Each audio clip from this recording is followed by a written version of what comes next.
તમે જોઈ શકો છો કે સર્વે નંબર 11-15ની જમીન છે। આ સ્મશાન અને નાના બાળકોને દાટવા માટેની જમીન છે। અહીંયા અમારા સમાજના નાના બાળકોને દફન કરવામાં આવે છે, પણ આ કલેક્ટર દ્વારા જીવીબીને ફાળવણી કરી દેવામાં આવી છે। તો આ શું આદિવાસી સમાજ માટે આ એક આસ્થાનું સ્થળ હતું અને આસ્થાની લાગણી દુભાવવા માટે કલેક્ટરે કામ કરેલું છે। તો માટે અમારા આદિવાસી સમાજના તમામ લોકોને કહેવાનું છે અને મુખ્યમંત્રીને પણ કહેવાનું છે કે અમારી આદિવાસી સમાજની લાગણી દુભાય તેવું કામ કરી રહ્યા છે, માટે આ તાત્કાલિક રોકવામાં આવે એવી અમારી માંગણી છે। ધરમપુર તાલુકાના બિલપુડી ગામમાં લોકતંત્ર અને બંધારણ સામે ગંભીર પ્રશ્ન ઊભો થયો છે। સર્વે નંબર 1115ની જમીન, જે વર્ષોથી આદિવાસી સમાજના સ્મશાન અને નાના બાળકોને દફન કરવાની પવિત્ર ભૂમિ રહી છે, તે જમીન ગ્રામ પંચાયતના ઠરાવ વગર જીઈબીને બાંધકામ માટે ફાળવવામાં આવી છે। આ માત્ર એક ગામની ઘટના નથી, દેશના અનેક વિસ્તારોમાં ગરીબ આદિવાસીઓની જમીનો પચાવી પાડવામાં આવી રહી છે અને સરકારી તંત્ર પોતાના મિત્ર ઉદ્યોગપતિઓને કોડીના ભાવે જમીન આપી રહ્યું છે। મામલતદારના પત્ર મુજબ પંચાયતનો ઠરાવ ફરજિયાત હતો, છતાં પણ કાયદાની અવગણના કરીને નિર્ણય લેવાયો। બિલપુડી ગામના લોકો સખત વિરોધ કરી રહ્યા છે। તેમનો પ્રશ્ન છે, જ્યારે ગામને સ્મશાન, લાયબ્રેરી, બાળકો અને યુવાનો માટે રમતગમતના મેદાન અને બાગબગીચાની જરૂર છે, ત્યારે શું સરકાર કે જીઈબી અમને જમીન આપશે? લોકો કહે છે, કાયદો ગોળીને પીવામાં આવી રહ્યો છે અને આદિવાસી સમાજની પિતૃદેવોની આસ્થા કચડાઈ રહી છે।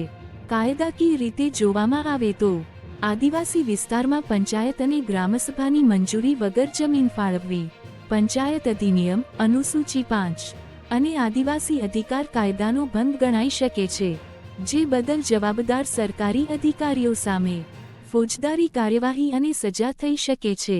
બિલપુડી ગામના લોકો હવે પોતાની જમીન અને આસ્થા બચાવવા કાયદેસર માર્ગ અપનાવવાની તૈયારીમાં છે અને યોગ્ય અધિકારીઓ તથા અદાલત સુધી જવાની ચેતવણી આપી રહ્યા છે। જય આદિવાસી, જોહાર મિત્રો। આપણા આદિવાસી સમાજના આગેવાનો અને મારા વાલા એવા આદિવાસી સમાજના લોકોને ખાસ મારે જણાવવાનું છે કે આપણા આદિવાસી સમાજની તમામ જમીનો પર તંત્ર અને સરકાર દ્વારા પડાવવાની કોશિશમાં છે। હવે તમે જોઈ શકો છો, આપણે રાજચંદ્રવાળા આશ્રમ દ્વારા કરંજવેરી ગામમાં સ્મશાન અને માવલી માતાની જમીન 7 એકર જેટલી જમીન પડાવી ગયા છે અને આવી જ રીતે અમારા બિલપુડી ગામમાં સર્વે નંબર 11-15ની અમે 2022માં સ્મશાન માટે માપણી કરાવી હતી અને એક આખે બિલપુડી ગામની સ્મશાન બને એવી અમે માંગણી સાથે એ અમારા ગામના તલાટી, કમંત્રી અને વહીવટદાર સાહેબને અમે આવેદનપત્ર આપ્યું હતું અને આ આવેદન થકી અમારા બિલપુડી ગ્રામ પંચાયતની જમીન જે સ્મશાન અને નાના બાળકોને દફન કરતા છે અને હાલમાં બી અમારે ગામના અને મોહનગઢ, દસરાપાટી નજીકના તમામ ગામના નાના બાળકોને દફન કરતા છે, પણ કલેક્ટરની બુરી નજરને લીધે અમારા ગામના સર્વે નંબર 11-15ની જમીન જીવીબીને ફાળવણી કરી દેવામાં આવી છે।